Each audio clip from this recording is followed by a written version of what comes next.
A vlogger from Sydney, Australia decided to do a social experiment where she creates 2 different Tinder profiles. In one profile, she is showing herself as she is, a white vlogger without a hijab. And in the second profile, she wears a hijab and presents herself as a Muslim individual. And the whole point of this experiment was to prove that Muslim women do not get matched as often as non-Muslim women on Tinder. So obviously there are issues with her methodology. I don't think that this is an accurate way of pinpointing bigotry or discrimination on Tinder. I have very strong thoughts when it comes to dating preferences, and I don't think that if you're not in favor of dating a Muslim woman wearing a hijab, it doesn't mean that you're a bigot toward Muslims, okay?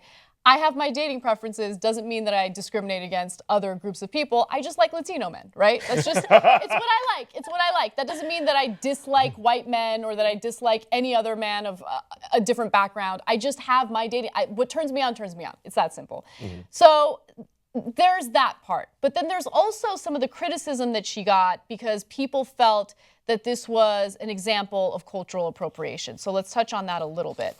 So in the video description, Davison, that's the only name she goes by, writes, the test, how many matches does a woman dressed as a Muslim get compared to an implied Christian woman?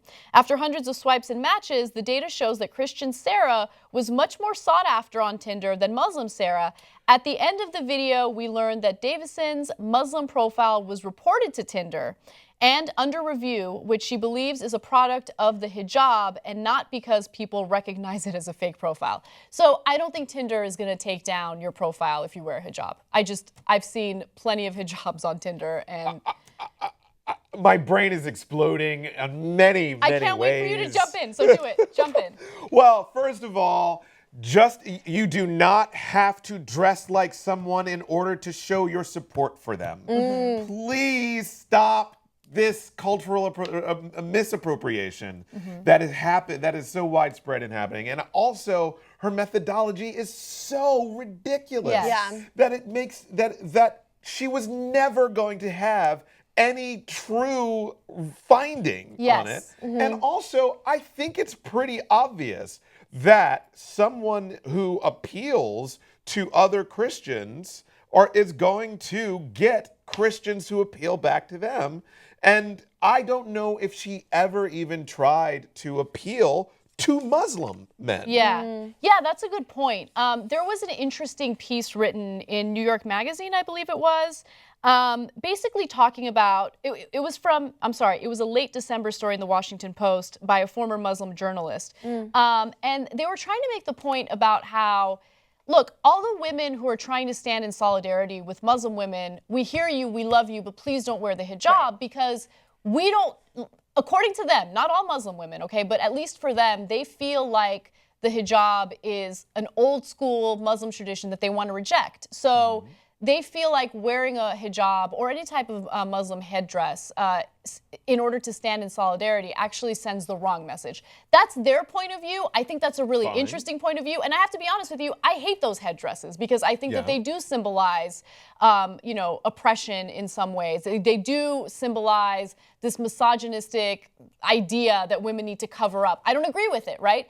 But go ahead, Hannah. I was just gonna say, so I agree with you that there are better ways to be an ally, and agree with you, the methodology shouldn't have been carried out in the way that it was. But in these sorts of situations, I like to look at intent because I think her intent was really good. It was good. And so when I kind of looked into some dating patterns, and I looked into OkCupid, which is obviously not the same as Tinder because Tinder doesn't include as much information, but it's really interesting. So she is shedding light on a problem. Now, Muslims actually match the worst other than any other religion, even amongst Muslim men and Muslim women being matched together. And then further, when people talk about how serious they are about the religion, those people don't get as many matches as people who say, laughing about it, or who say they're atheist or agnostic. So the hijab may have been, on Tinder, the parallel of saying I'm very serious about my religion. So she's basically shedding light on the fact that Muslims don't get as many matches and people who are more serious about their religion don't get as many matches. Do I think that means people are bigoted?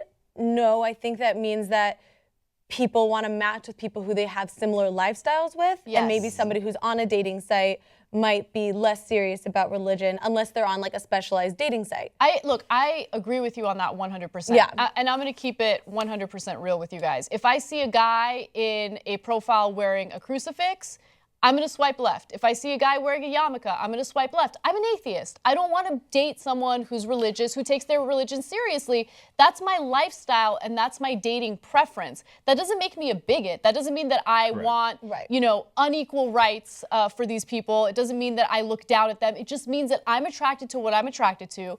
I have a certain lifestyle that I want to continue living, and I feel like there would be too much conflict with someone who does take their religion seriously. I completely agree with you. I want to present the opposite point of view of that, because it has been statistically shown that black men get the least amount of reply matches. Now, should I then go, well, you know, most people just don't prefer black men? I don't think that that's true. I think that there is a level of racism that kind of happens on you know, online dating. That is a serious problem. However, I completely agree that like finds like, and that does not make you a bigot. The really serious issue that, because it seems so obvious to me, that is being ignored in this is that most people who are serious about their faith are going towards their faith to find their match. That's right. They're going to church or to temple to find, or mosque, wherever, to find their match. Or Christian mingle. Right. Or Christian mingle. You know, and so it seems like something that she was trying to expose light onto something that I feel like light has already been kind of exposed. Yeah, you're right. Salon did a piece about sort of the casual racism that is present in dating sites. So it is something, and people kind of default to preference. And I'm not saying like that's your case at all, but there are some people who kind of just say like, that's my preference. And there, you know, Salon did this expose basically delving into the fact that it is representative of underlying racism, even if they're defaulting on preference. And I'm not saying that's your case at all, but it is something that's present in our society. Yeah, look, there's a wider, broader issue with stereotyping, and, you know, I think that stereotyping does play a role in some of the decisions you make. Like, in terms of my dating preferences, I mean, I know exactly why it is that I have a thing for Latino guys. I grew up in a predominantly Latino neighborhood in the San Fernando Valley. That's what I was around. That's what I have, you know, kind of learned about culturally speaking. And that's just what I like. But on a wider scale, on a broader scale in the country, absolutely. If you have the media pushing this narrative of black men are dangerous, and you know, you hear that on Fox News all the time, not as explicitly or as overtly, but you get the picture through their messaging. And I think that people do start buying into that notion, and it translates into certain choices that they make in their lives. Well, also going back, kind of circling back to the story you're talking about, people make stereotypes based off, you know, how you look and things like that. She said that her first picture was Christian Sarah. Didn't say she was Christian.